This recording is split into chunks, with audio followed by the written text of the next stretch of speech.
आंखों में अरमान लिया, मंजिल को अपना मान लिया, फिर मुश्किल क्या आसान क्या, बस ठान लिया तो ठान लिया।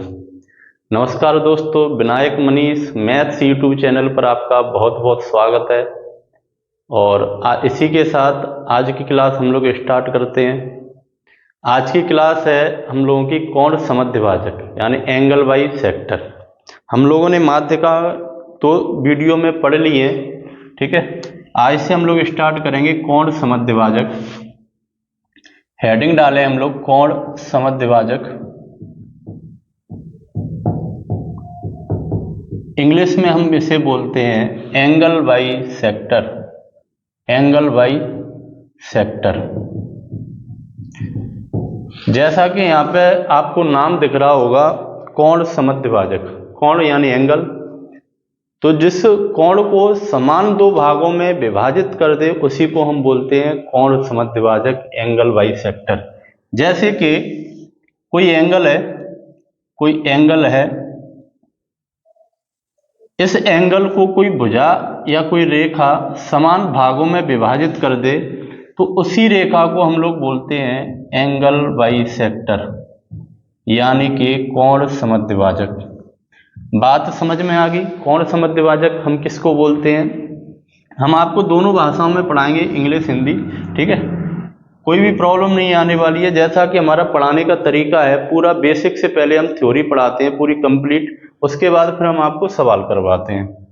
तो जैसे देखो यहाँ पे एक त्रिभुज है ABC,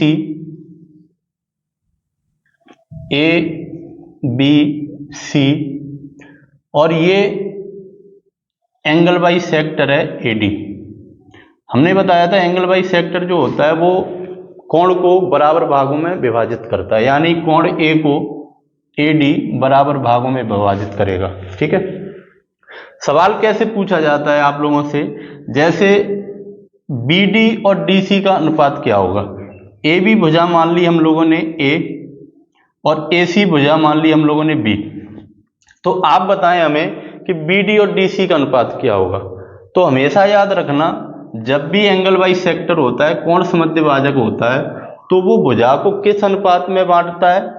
तो इसके बगल वाली जो साइड होती है वो उसी के अनुपात में बांटता है। यानी BD के सामने भुजा कौन सी है? A, और DC के सामने वाली भुजा कौन सी है? B। तो हमेशा याद रखना BD और DC का अनुपात जो होगा वो कितना होगा? इसके सामने वाली भुजा, इसके सामने वाली भुजा, यानी कि A अनुपात B। ये बात क्लियर हो गई। जैसे हम आपसे बोलें कि किसी त्रिभुज में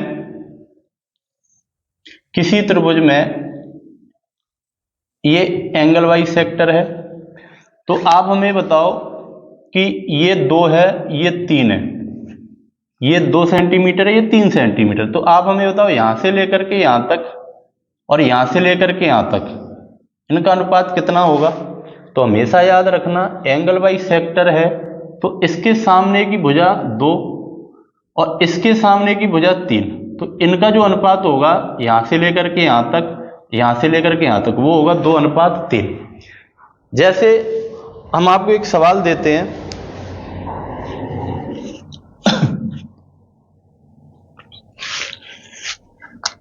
कोई ट्रायंगल है ABC,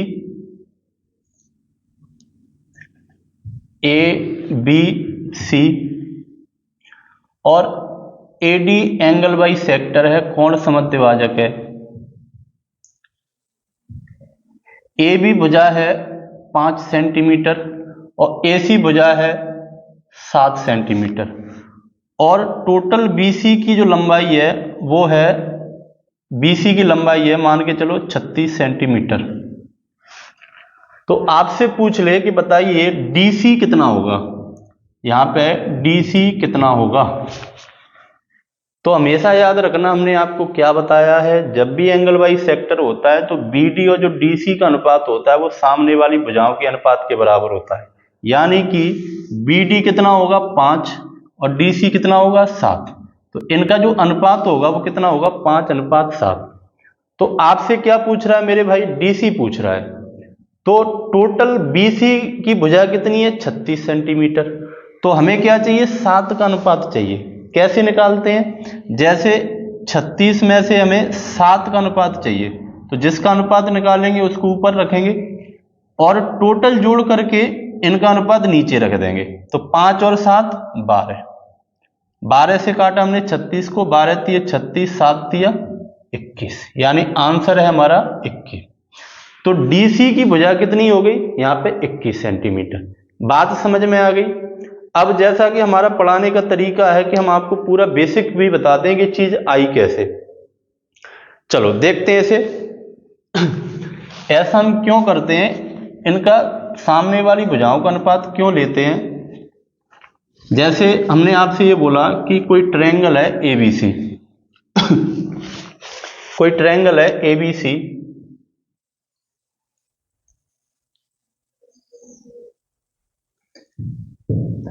ABC और AD एंगल बाई सेक्टर है, AD एंगल बाई सेक्टर है। ये भुजा हो गई मान के चलो A, ये भुजा हो गई B और ये टोटल भुजा हो गई C, ये टोटल भुजा हो गई C।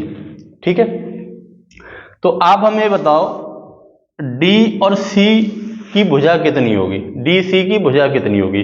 तो हमने आपको बताया था कि टोटल में से जब रेशियो निकालते हैं तो कैसे निकाल लेंगे, रेशियो क्या होगा मेरे भाई बी डी और डी सी का, तो ए अनुपात बी होगा।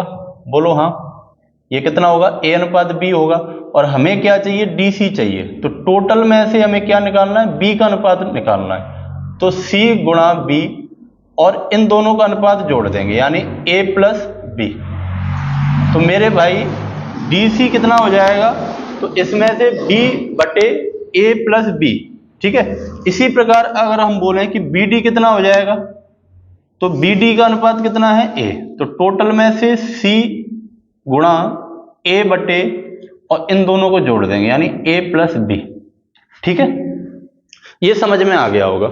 हमने डी सी कैसे निकाला, बी डी कैसे निकाला। अब अगर हम आगे चलें तो एक बात जानो, जैसे कोई त्रिभुज है एबीसी, ध्यान से देखना, इसको हम प्रूव कर रहे हैं कि हम क्यों मानते हैं। ठीक है, कोई ट्रायंगल है एबीसी, ए हो गया, बी हो गया, सी हो गया। ये एंगल बाई सेक्टर है, इसको हमने नाम दे दिया एक्स, इसको भी नाम दे दिया एक्स। ये एडी है, ये एडी है। तो हमेशा याद रखना आप लोग, हमेशा याद रखना, बीडी और डीसी का जो अनुपात होता है वो बीडी और डीसी का अनुपात होता है। हमने क्या बताया है आप लोगों को, बीडी और डीसी का अनुपात कितना होगा, इसके सामने वाली भुजा, यानी बराबर AB बटे AC। अब ये चीज क्यों आती है, इसको हम प्रूव कर रहे हैं अभी। ठीक है, जैसे थोड़ी देर के लिए हमने क्या बोला आप लोगों से कि जो AD भुजा है, कोण समद्विभाजक है, इसी के समानांतर एक हमने BC से रेखा आगे बढ़ा करके और जो AD के समानांतर है एक रेखा डाल दी। ठीक है, ये AD के समानांतर एक हमने रेखा डाल दी CE, और BA को आगे बढ़ा करके E पे यहाँ पे हमने मिला दिया।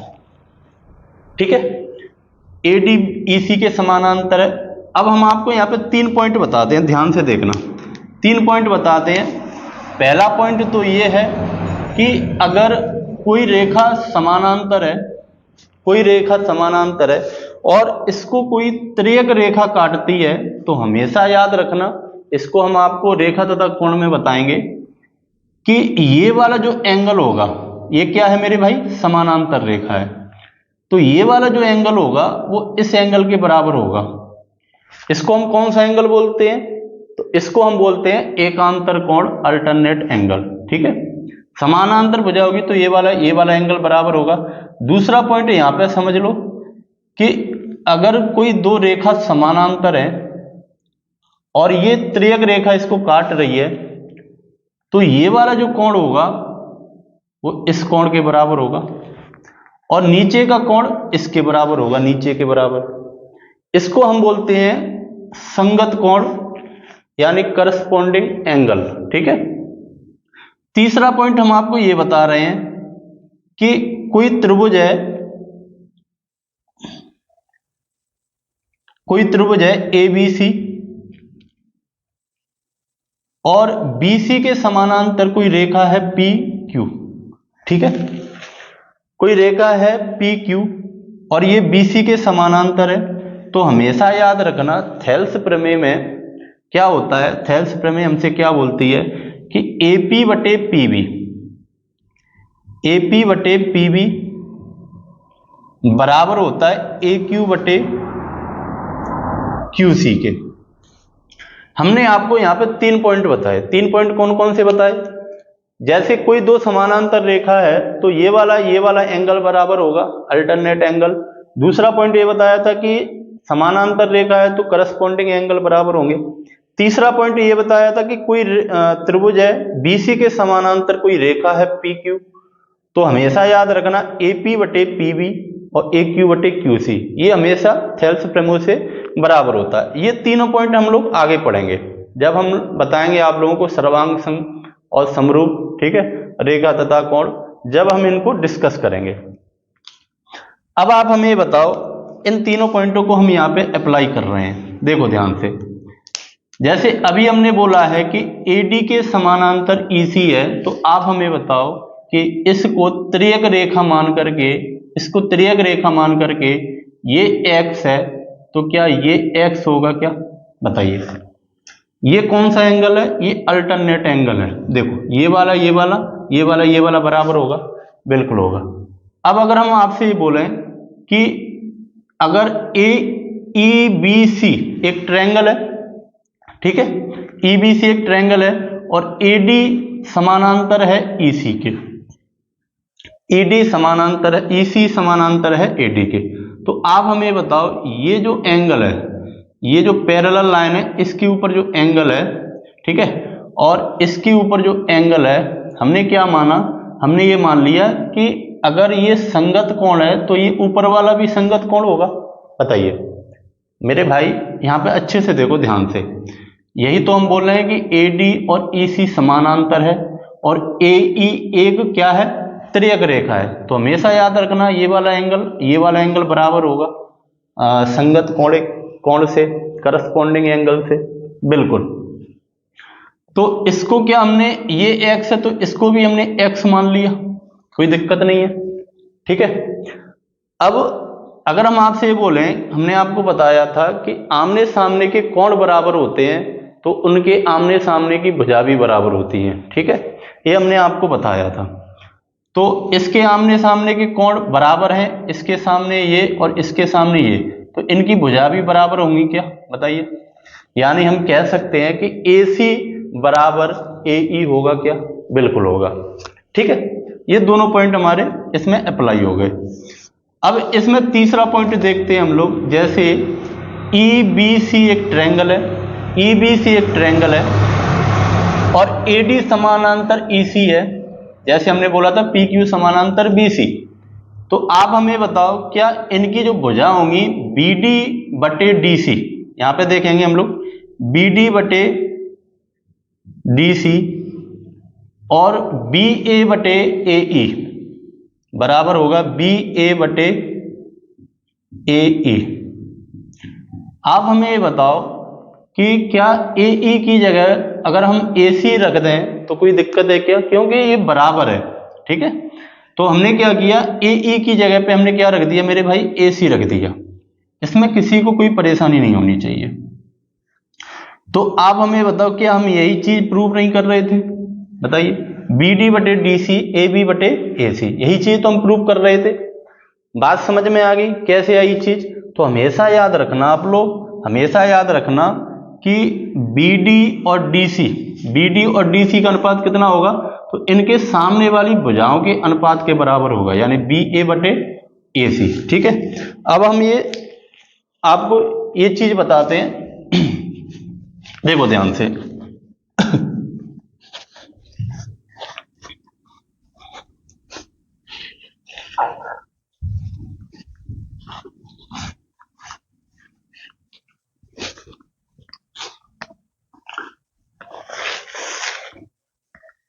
जैसे एक ट्रायंगल है,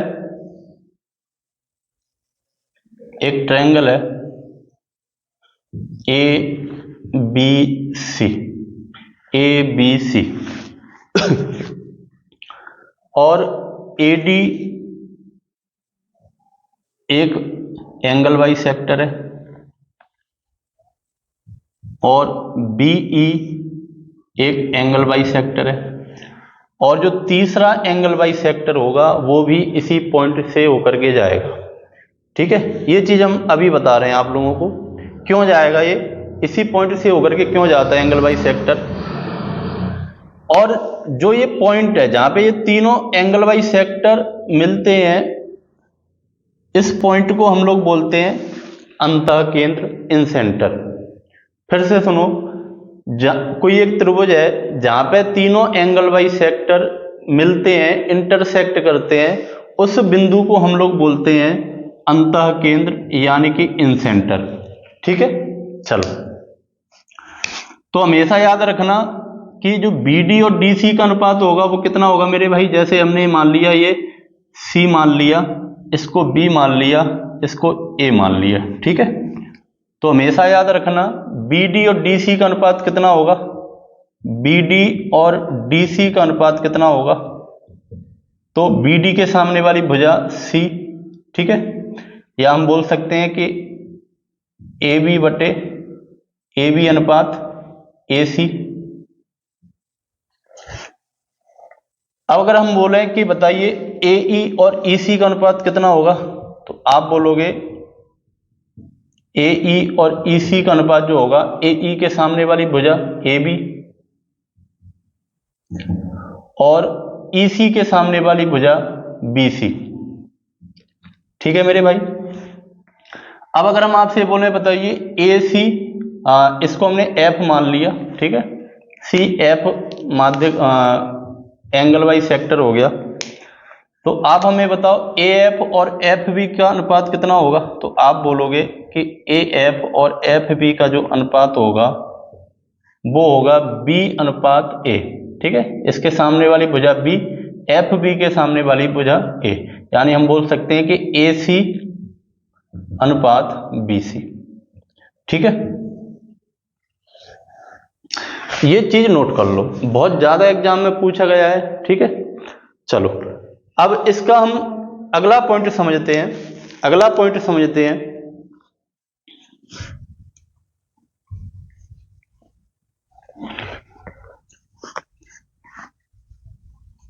अगला पॉइंट समझते हैं। जैसे ये ट्रायंगल है ADBE और CF एंगल बाई सेक्टर है, कौन सा मध्यभाजक है।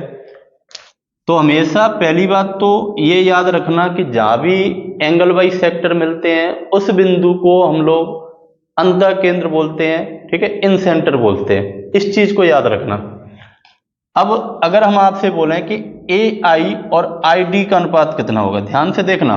ठीक है, अभी हम बात कर रहे थे BD और DC की, अब बात कर रहे हैं AI और ID। AI और ID का अनुपात कितना होगा, तो हमेशा याद रखना, जैसे हमने आपसे बोला कि ये जो भुजा है AC भुजा है, मान के चलो B, और AB भुजा हमने मान ली C, और BC भुजा हमने मान ली A। ठीक है, तो हमसे ये पूछ रहा है कि AI और ID का अनुपात कितना होगा, तो हमेशा याद रखना ये बगल वाली भुजाओं को जोड़ देना, यानी कि B plus C, B plus C, और सामने वाली भुजा A। ठीक है, सामने वाली भुजा A, तो AI और ID का अनुपात कितना होगा, B प्लस C और भुजा अनुपात A, सामने वाली भुजा। ऐसे ही अगर हम आपसे ये बोलें कि बताइए BI और IC का अनुपात कितना होगा, तो आप बोलोगे BI और IC का जो अनुपात होगा, BI और IC, ठीक है, सॉरी BI और IE, इसका कितना अनुपात होगा, तो बगल वाली भुजाओं को जोड़ देंगे हम लोग, C प्लस A और IE का अनुपात, ये सामने वाली भुजा B। ठीक है, इसी प्रकार से अगर हमने बोला कि सी आई और आई एफ का अनुपात कितना होगा, तो सी आई अनुपात आई एफ बराबर होगा बगल वाली भुजाओं का योग यानी बी प्लस ए का अनुपात सी। ठीक है, ये हमने आपको 3 पॉइंट बताए हैं।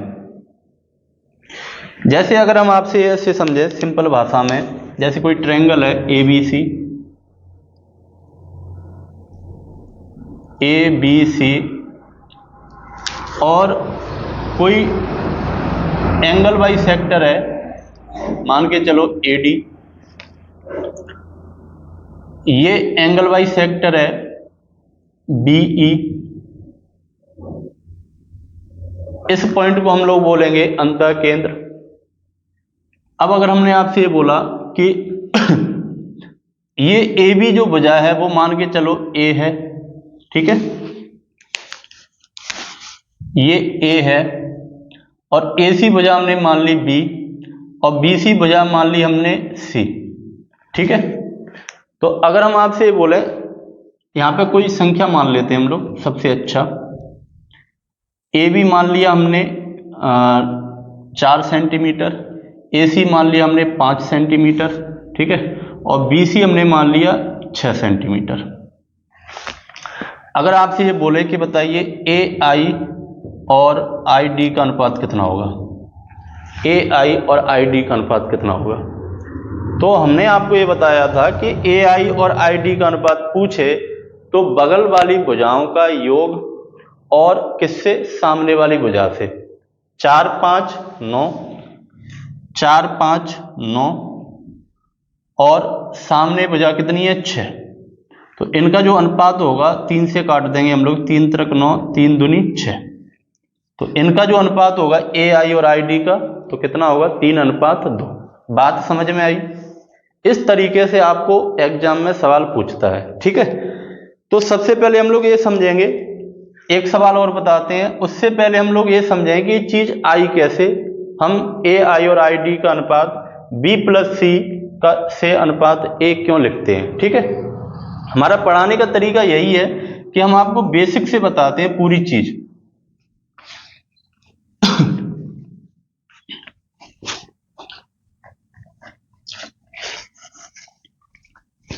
जैसे समझो यहां पे कि कोई त्रिभुज है एबीसी, एबीसी कोई त्रिभुज है, हर एक पॉइंट अच्छे से समझना। अगर आपको एडवांस अच्छा करना है, 15 में से 15 क्वेश्चन पूरे करने हैं, तो आपको एडवांस जो है वो बेसिक से पढ़ना ही पड़ेगा। ठीक है, तो एडी एक कोण समद्विभाजक हो गया, एंगल बाई सेक्टर हो गया, ए बी को हमने मान लिया सी, ए सी को भुजा मान ली हमने बी, और इसको हमने टोटल मान लिया ए। ठीक है मेरे भाई, अब अगर हम आपसे ये बोले कि बताइए डीसी कितना होगा, डीसी, तो आप बोलोगे सर डीसी का जो और बीडी का अनुपात होगा वो सी अनुपात बी होगा, टोटल भुजा कितनी है ए है, तो हम कैसे निकालेंगे, ए गुणा बी निकाल रहे हैं तो बी बटे दोनों को जोड़ देंगे, बी प्लस सी। इसी प्रकार से अब अगर हम बोलें कि बी डी का अनुपात कितना होगा, तो ए में से सी निकाल रहे हैं तो सी को ऊपर रखेंगे और ये क्या हो जाएगा मेरे भाई, बी प्लस सी। ठीक है, और ये बी सी जो भुजा है वो कितनी है, ए। तो ये बात समझ में आई। अब समझो ध्यान से, जैसे हमने आपसे ये बोला कि कोई ट्रायंगल है एबीसी, इसको हम प्रूव कर रहे हैं कि ए आई और आई डी का अनुपात जो होता है वो इन दोनों भुजाओं का योग से इसका अनुपात क्यों होता है। ठीक है, देखेंगे ध्यान से। जैसे एक ट्रायंगल है एबीसी और ये एंगल बाई सेक्टर है एडी और ये एंगल बाई सेक्टर है बीई और ये एंगल बाई सेक्टर है C F. Angle bisector जहां पे मिलते हैं उसी को हम बोलते हैं अंतः केंद्र, इन सेंटर। ठीक है, चलो अब अगर हम आपसे बोलें कि ये सी भुजा हो गई और ये भुजा बी हो गई AC और BC हो गई A। ठीक है, ध्यान से समझना। तो अभी हमने आपको बताया था कि DC का क्या होगा अनुपात, DC का अनुपात क्या होगा, तो आप बोलोगे सर A गुणा B प्लस C, A गुणा B बटे B प्लस C। ठीक है, यही होगा क्या? बिल्कुल होगा। अब देखो हम थोड़ी देर के लिए क्या कर रहे हैं, इस वाले पोर्शन को मिटा दे रहे हैं। ठीक है, समझो ध्यान से हम क्या कर रहे हैं, क्या बोल रहे हैं आप लोगों से। हमने आपसे ये बोला कि ADC एक ट्रायंगल है और ये जो है वो एंगल बाई सेक्टर है, कोण समद्विभाजक है। तो आप बताओ हमें, ये I पॉइंट हो गया। अगर हम आपसे ये पूछें, बताइए कि AI और ID का अनुपात कितना होगा। ध्यान से सुनना, हम क्या बोल रहे हैं कि AI और ID का अनुपात कितना होगा। तो आप हमें तुरंत बोलोगे सर AI और ID का अनुपात, अगर ये एंगल बाई सेक्टर है तो इस भुजा के सामने वाली B और इस भुजा के सामने ये वाली भुजा, इनका अनुपात होगा। सिंपल सी बात है। तो हमने बोला कि ठीक है, अगर हम बोल रहे हैं कि AI और ID का जो अनुपात है वो हमने रख दिया इसके सामने वाली भुजा B, ठीक है, और ID के सामने वाली भुजा A गुणा B बटे B प्लस C, यही होगा।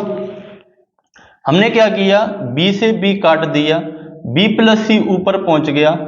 तो आप हमें बताओ, ये नीचे A आ गया, तो आप हमें बताओ AI और ID का अनुपात अगर हम निकालें तो क्या यही होगा क्या? बताइए कि AI और ID का जब हम अनुपात निकालेंगे, ये CF था और ये B था, तो क्या होगा मेरे भाई, और ये भुजा AB कितनी थी मेरे भाई, C थी। ठीक है, तो क्या हमने यही बताया था आपको कि अगर हम AI और ID का जब अनुपात निकालेंगे तो इन दोनों भुजाओं को जोड़ देंगे B प्लस C और बटे में सामने वाली भुजा रख देंगे। ये बात क्लियर होगी, ये चीज प्रूफ होगी कि कैसे आई। इसको हम जोड़ करके क्यों रखते हैं B प्लस C बटे A। ठीक है, अब इस पे हम एक सवाल लेते हैं, बहुत अच्छा सा, सब लोग करेंगे। वीडियो थोड़ी देर रोकोगे, ठीक है, और इस सवाल को सब लोग करेंगे। ये जो वीडियो है, ये जो हम आपको बता रहे हैं, ये सबसे ज्यादा SSC, रेलवे, ठीक है, जो भी सिलेक्शन लेना चाहता है बिना एडवांस के सिलेक्शन नहीं होता है, ये करवा सकते हैं। ठीक है, तो सबके लिए वीडियो है।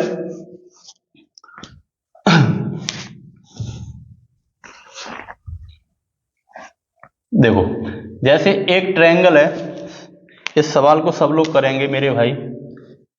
एक ट्रायंगल है ABC,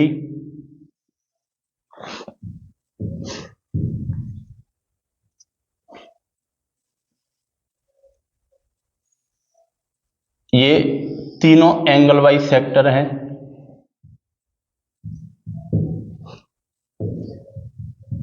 AD, BE और CF। ठीक है, आपको गिवन क्या है, दिया क्या है, ये I पॉइंट हो गया।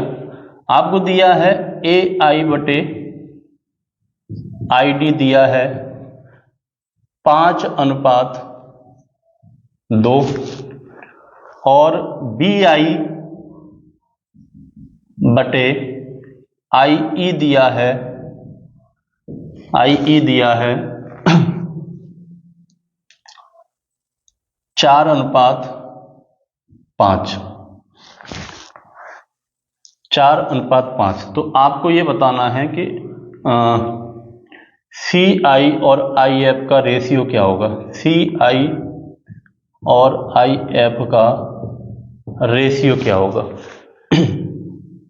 तो आप लोग इस वीडियो को रोक करके और इस सवाल को करोगे सब लोग, ठीक है। देखो,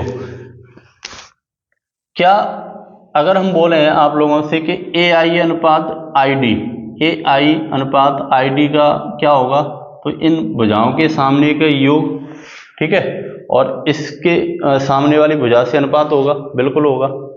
तो हमने बोला कि ए आई और आई डी को क्या आप ऐसे लिख सकते हो कि मान के चलो ये हो गया आपका ए सी, हमने भुजा मान ली थोड़ी देर के लिए बी, और सी के सामने वाली भुजा मान ली हम लोगों ने सी, ठीक है, और ए के सामने वाली भुजा मान ली हमने थोड़ी देर के लिए ए। तो ए आई और आई डी का अनुपात कितना होगा मेरे भाई? तो यहां पे हम लिख देते हैं, यहां पे हम लिख देते हैं इसको कि बी प्लस सी बटे ए, इसकी जगह पे हमने ये रख दिया, ठीक है, यानी कि 5/2। इसी प्रकार से बी आई और आई ई का अनुपात कितना होगा? बी आई और आई ई का, तो ए प्लस सी बटे बी, ए प्लस सी बटे बी बराबर कितना होगा? 4/5, ठीक है। तो ए बी सी क्या है मेरे भाई? भुजा है। यहां पे b प्लस सी प्लस ए कितना हो रहा है? तो 5 2 7, इन दोनों को हम जोड़ देंगे तो क्या आ रहा है यहाँ पे? 7। ध्यान से देखना। अब अगर हम यहाँ पे जोड़ें a प्लस बी प्लस सी, तो यहाँ पे आ रहा है 4 और 5 9। तो आप हमें ये बताओ, क्या कभी भुजाओं का परिमाप जो है वो अलग अलग हो सकता है क्या? त्रिभुज का परिमाप अलग अलग हो सकता है? बिल्कुल नहीं हो सकता है। तो यहाँ पे क्या है? अलग अलग है। तो अलग अलग है तो हम बराबर करेंगे, यानी 9 का गुणा हम इसमें करेंगे और 7 का गुणा हम इसमें करेंगे, तो कितना हो जाएगा मेरे भाई? 9 7 63 और 9 7 63, कोई दिक्कत नहीं है, बराबर हो गया। मगर हमने गुणा किस में किया था? इससे गुणा किससे किया था? तो गुणा किया था हमने 9 से, तो हम 9 का इसमें भी गुणा करेंगे, ठीक है मेरे भाई, 9 का हम इसमें भी गुणा करेंगे। इसी प्रकार से हमने इसमें किसका गुणा किया था? 7 का, तो 7 का हम इसमें भी गुणा करेंगे और 7 का हम इसमें भी गुणा करेंगे, ठीक है। अब क्या संख्या होगी मेरे भाई? 5 नाम 45, यहां क्या हो गया? 9 दूनी 18, 7 चौक 28, 7 5 35। अब हम क्या करेंगे? मान रख देंगे, ठीक है, ए बी सी का मान रख देंगे। कैसे? ए अनुपात बी अनुपात सी। ए का अनुपात कितना है मेरे भाई? तो 18 है। बी का अनुपात कितना है मेरे भाई? 35 है। सी कितना होगा? तो 45 में से बी घटा दो, 45 में से 35 घटा दो, बी प्लस सी में से बी घटा दो, या 45 में से 35 घटा दोगे तो सी का मान निकल आएगा। तो कितना हो जाएगा? 45 में से 35 गया तो 10, ठीक है। तो आप बताओ यहां पे ए अनुपात बी अनुपात सी आ गया क्या? बिल्कुल आ गया। अब ए प्लस सी कितना था? 28 था। देखो यहां पे भी 28 होगा, 18 10 28, बात बन गई हमारी। हमसे पूछ क्या रहा है? सी आई और आई एफ। तो सी आई और आई एफ का अनुपात कितना होगा मेरे भाई? तो सी आई यानी कि बी प्लस ए बटे सी, ठीक है। हम क्या रख देंगे? b प्लस ए यानी कि 35 और 18 8 5 13। दोस्तों एक प्रॉब्लम आ गई थी, जो हम आपको सवाल बता रहे थे उसका आंसर होगा 53/10। उसके आगे की जो वीडियो थी वो पता नहीं कैसे खराब हो गई है। तो हम दोबारा से स्टार्ट कर रहे हैं, दोबारा से आप लोगों को बताते हैं। हम आपको ये बता रहे थे कि कोई भी ट्रायंगल होता है उसके एंगल बाई सेक्टर तीनों एक ही पॉइंट पे क्यों मिलते हैं। तो तीसरी जो भुजा एंगल बाई सेक्टर है वो कहीं और से क्यों नहीं जाती है, ठीक है। और उस बिंदु को हम इन सेंटर क्यों बोलते हैं, अंतः केंद्र क्यों बोलते हैं, देखेंगे ध्यान से। जैसे एक ट्रायंगल है, ये एंगल बाई सेक्टर हो गया, ये एंगल बाई सेक्टर हो गया, और ये जो एंगल बाई सेक्टर मिलते हैं इस पॉइंट को हम बोलते हैं अंतः केंद्र, ठीक है। इस पॉइंट को हम बोलते हैं अंतः केंद्र, इन सेंटर। हम आपको ये बता रहे हैं कि जो तीसरा कोण समद्विभाजक एंगल बाई सेक्टर है वो यहीं से क्यों जाता है। देखो सबसे पहले तो हम आपको ये बताएं कि ये जो सेंटर है, इन सेंटर है, इसको केंद्र मान करके हम यहाँ पे एक वृत्त बना सकते हैं जो इसको छूते हुए निकल रहा है, ठीक है, तीनों भुजाओं के छूते हुए निकले, ऐसा हम कोई वृत्त बना सकते हैं इसको सेंटर मान करके। अब ये हमने सेंटर मान लिया, तो यहाँ से एक हमने लंब डाला, ठीक है, स्पर्श बिंदु पे, ये 90 डिग्री हो गया, यहां से डाला, ये 90 डिग्री हो गया, ये 90 डिग्री हो गया।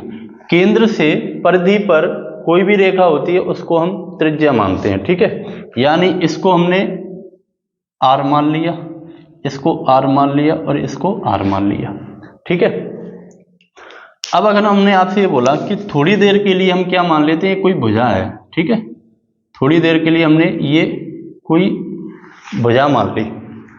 अब आप हमें ये बताओ कि ये ए हो गया, ये बी हो गया, ये सी हो गया, ठीक है, इसको हमने डी मान लिया और इसको हमने ई मान लिया।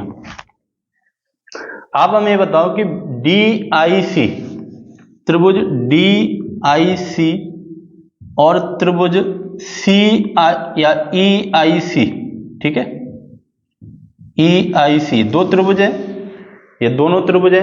आप हमें बताओ कि इसमें 90 डिग्री है, इसमें 90 डिग्री है, यानी एक एंगल बराबर हो गया, ठीक है, ये 90 डिग्री है, ये भी 90 डिग्री है, एक एंगल बराबर हो गया। और ये साइड आर जिसको हम त्रिज्या बोल रहे हैं, ठीक है, इस त्रिज्या को हम लोग बोलते हैं अंतः त्रिज्या, अभी हम आगे डिस्कस करेंगे। तो आर बराबर है दोनों त्रिभुजों में, और ये जो भुजा है ये हमने आईसी मानी है, पता नहीं क्या है, ठीक है, आईसी जो भुजा है ये इस त्रिभुज के लिए भी और इस त्रिभुज के लिए भी बराबर है। तो आप हमें बताओ आर एच एस, ठीक है, आर एच एस वाली प्रॉपर्टी से, आर एच एस वाली प्रॉपर्टी से क्या ये ट्रायंगल डी आई सी और ई आई सी, ये दोनों ट्रायंगल है वो सर्वांग सम हो गए क्या, कॉन्ग्रुएंट हो गए क्या, बताइए। तो जब ये सर्वांग सम हो जाएंगे दोनों त्रिभुज डी आई सी और ई आई सी, तो फिर इनके कोण भी बराबर होंगे और इनकी सभी भुजाएं भी बराबर होंगी। यानी हम कह सकते हैं कि ई सी बराबर होगा डी सी के, और आई सी भी दोनों के लिए बराबर है, तो इनके एंगल भी बराबर होंगे, यानी ये वाला एंगल बराबर होगा, ठीक है।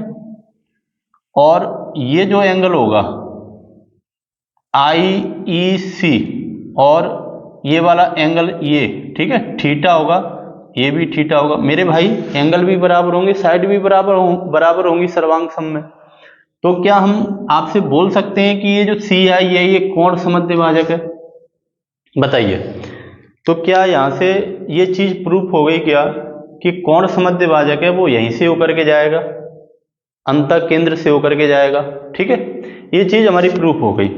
अच्छा, अब यहां पे बात आती है, जैसे हमने आपसे ये बोला कि ये त्रिज्या है, इस त्रिज्या को हम लोग बोलते हैं अंतः त्रिज्या, ठीक है,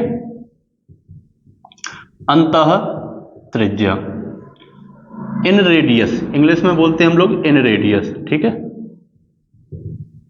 इसको बोलते हैं इन सेंटर।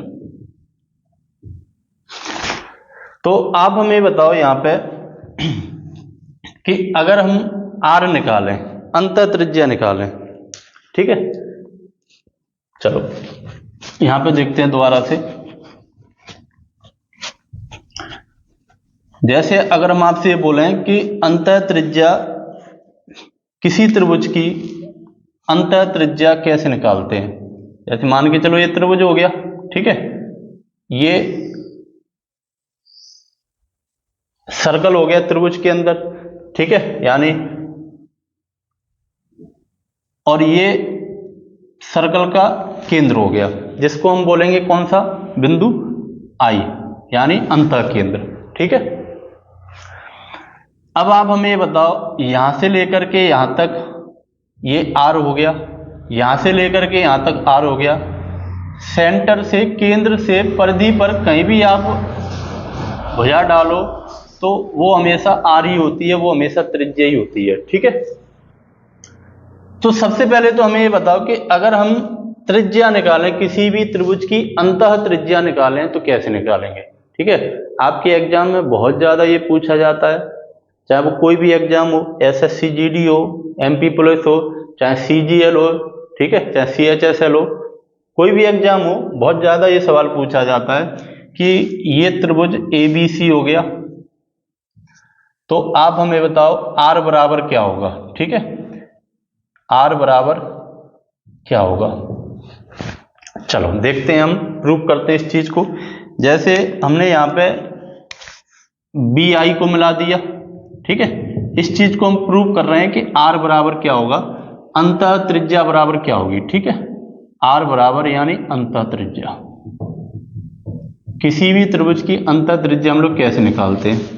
तो सबसे पहले हमने क्या किया, बी आई को मिला दिया और आई सी को मिला दिया और ए आई को मिला दिया। ठीक है, ये क्या होंगे, एक तरह से एंगल बाई सेक्टर होंगे, ये क्या होंगे मेरे भाई, एंगल बाई सेक्टर होंगे। ठीक है, तो हम त्रिभुज देखेंगे बी आई सी और बी आई ए और ए आई सी, तीन त्रिभुज बन रहे हैं।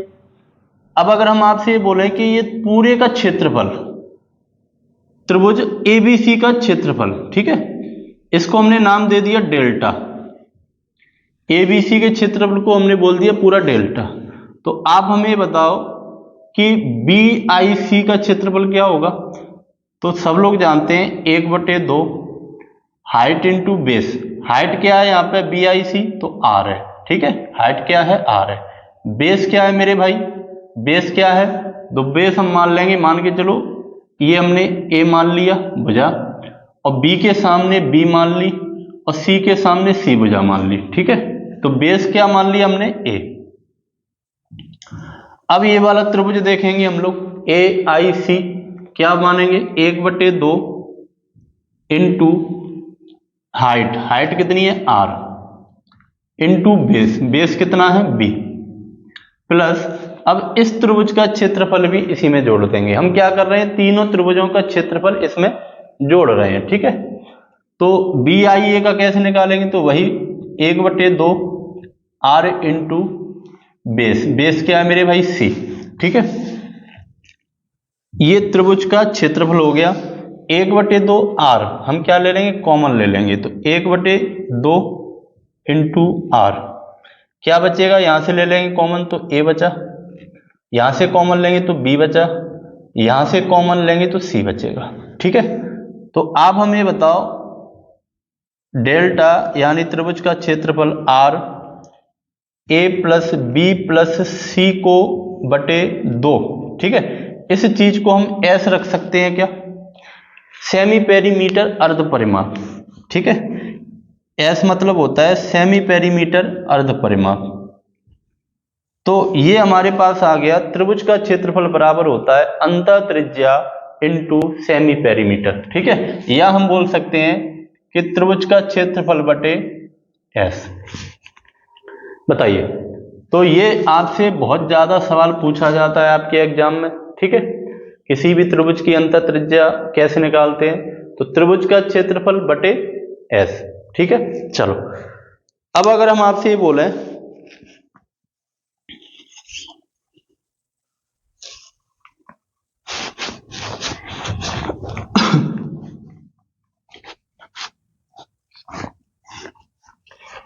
दूसरी चीज देखें कि अगर हम आपसे बोलें कि राइट एंगल ट्रायंगल है, कोई समकोण त्रिभुज है, उसकी अंतः त्रिज्या कैसे निकालेंगे। ठीक है, इसकी अंतः त्रिज्या कैसे निकालेंगे, ये राइट एंगल ट्रायंगल है ए बी सी। ठीक है, और ये इसके अंदर एक वृत्त है टेढ़ा मेढ़ा था, आप लोग सही बना लेना इसे। ठीक है, और ये इन सेंटर हो गया, अंतः केंद्र हो गया। तो आप हमें बताओ ये आर कैसे निकालेंगे, राइट एंगल ट्रायंगल में अंतः त्रिज्या कैसे निकालेंगे, आर कैसे निकालेंगे। ठीक है, तो देखो कोई भी त्रिभुज होता है उसका फॉर्मूला क्या होता है मेरे भाई, तो उसका फॉर्मूला होता है, अंतः त्रिज्या का फॉर्मूला होता है डेल्टा बटे सेमी पेरीमीटर।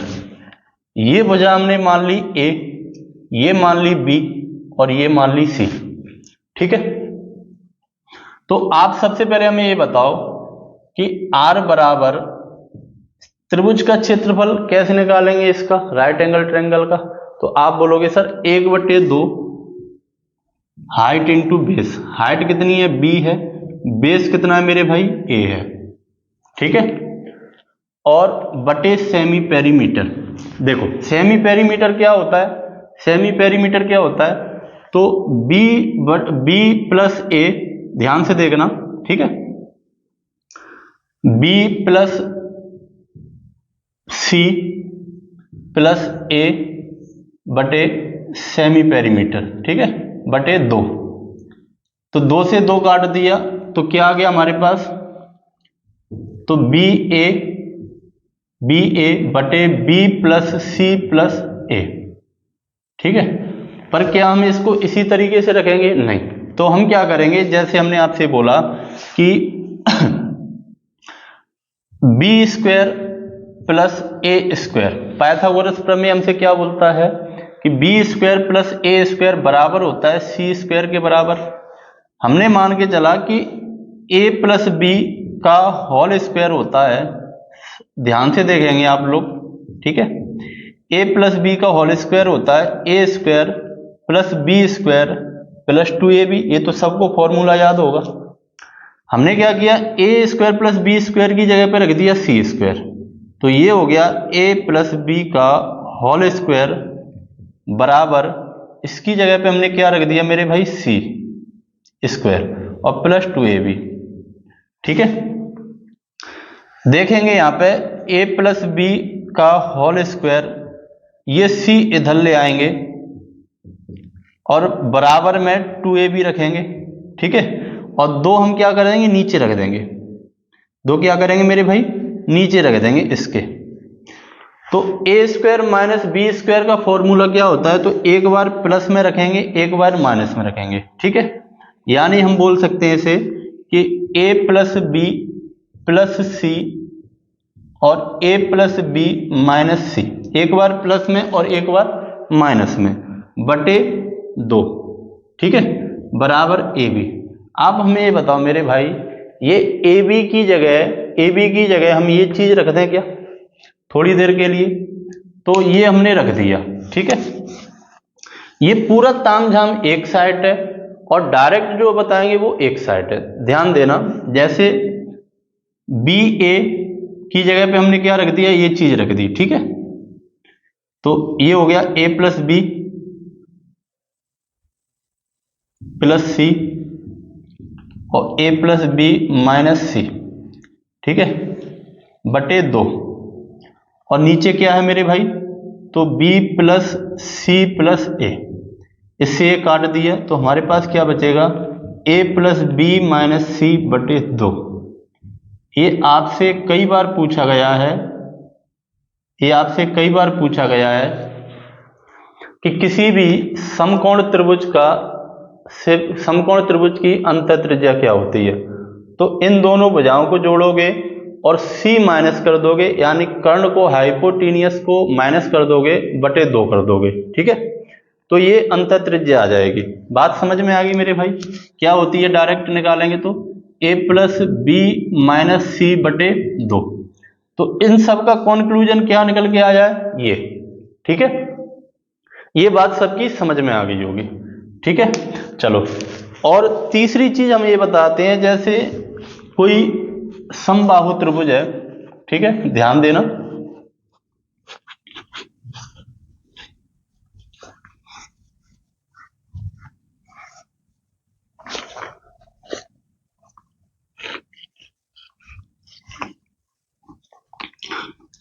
कोई समबाहु त्रिभुज की अगर हम अंतः त्रिज्या निकालें तो कैसे निकालेंगे।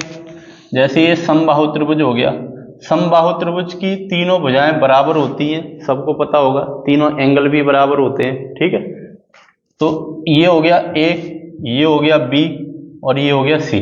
ठीक है, तो यहाँ पे एक इसको छूते हुए, तीनों साइडों को छूते हुए एक हमने वृत्त बना लिया, ठीक है। और ये इन सेंटर हो गया, अंतःत्रिज्या अंत केंद्र हो गया, ठीक है। ये इन सेंटर हो गया। तो मेरे भाई इसको कैसे निकालेंगे? हमेशा याद रखना आप लोग, समबाहु त्रिभुज में ये एक ही पॉइंट, इसी को हम केंद्रक बोल सकते हैं, इसी को हम लंब केंद्र बोलते हैं, इसी को हम अंतः केंद्र बोलते हैं, इसी को हम परिकेंद्र बोलते हैं, ठीक है। लिख लेंगे आप लोग, इसी को हम अंतः केंद्र बोलेंगे, इसी को हम परिकेंद्र बोलेंगे, इसी को हम लंब केंद्र बोलेंगे, और इसी को हम केंद्रक बोलेंगे, सेंट्रॉइड बोलेंगे, ठीक है। एक ही बिंदु होता है, ये समबाहु की खासियत होती है। और ये जो भुजा होती है, ठीक है, ये जो भुजा होती है ये सीधी भुजा है। इसी को हम कुछ भी मान लो, मीडियन मान लो, समद्विभाजक कोण मान लो, एंगल बाइसेक्टर मान लो, लंब मान लो, कुछ भी मान लो, एल्टीट्यूड मान लो, सब एक ही चीज होती है समबाहु त्रिभुज में, ठीक है। तो कैसे निकालेंगे इसका अंतः त्रिज्या, कैसे निकालेंगे अंतः त्रिज्या, कैसे निकालेंगे? तो हमारा जो फॉर्मूला होता है वो क्या होता है, डेल्टा बटे सेमी पेरीमीटर, ये अंतः त्रिज्या का फॉर्मूला होता है, ठीक है। अच्छा, समबाहु त्रिभुज में तीनों साइड बराबर होती हैं, ये ए है, ये ए है, कोई दिक्कत नहीं है इसमें, किंतु परंतु नहीं है। आप हमें बताओ, समबाहु त्रिभुज के क्षेत्रफल का फॉर्मूला क्या होता है? समबाहु त्रिभुज के क्षेत्रफल का फॉर्मूला होता है, ठीक है, √3/4 भुजा स्क्वायर, ठीक है। ये हमने त्रिभुज का क्षेत्रफल रख दिया। सेमी पेरीमीटर क्या हो जाएगा मेरे भाई? तो 3a, ए कितने ए हो गए? 3a, तो 3a/2, ठीक है। तो 2 से 2 काट, 2 से 4 काट दिए हमने 2 बार, a से a काट दिया हमने, यहाँ पे a बचा, तो क्या हो जाएगा मेरे भाई? √3 × a बटे, ये 3 कहाँ पहुंच जाएगा? इधर, तो 2 × 3, 3 कहाँ पहुंच जाएगा? 2 के पास, तो ये हो गया 6। हम परमीकरण करेंगे, √3 का ऊपर और √3 का नीचे। परमीकरण करेंगे कैसे? कोई भी रूट होता है उसको ऊपर नीचे गुणा कर देते हैं, ठीक है। √3 का गुणा किया तो क्या आ गया मेरे भाई? 3a, और नीचे क्या आ गया? 6√3, 3 से 6 काट दी हमने 2, तो हमारे पास क्या आ गया? हमारे पास क्या आ गया? a/2√3, ठीक है। तो समबाहु त्रिभुज का अगर हम अंतः त्रिज्या निकालते हैं तो कैसे निकालेंगे? a/2√3, ठीक है। हमने समकोण त्रिभुज का भी बता दिया है, और हमने कोई भी त्रिभुज है उसका भी बता दिया है, ठीक है। कल हम लोग कंटिन्यू करेंगे इसके आगे। आज के लिए इतना ही काफी है। आप लोग मेहनत से पढ़ो, आप लोग ये समझ के चलना कि आप घर की उम्मीद हो, ठीक है। आप घर वालों को आप ही एक ऐसे हो जो गरीबी से बाहर निकाल सकते हो, ठीक है। तो आप लोग बहुत मेहनत करो, इतनी मेहनत करो कि आने वाला जो टाइम हो वो आपका हो, ठीक है। धन्यवाद।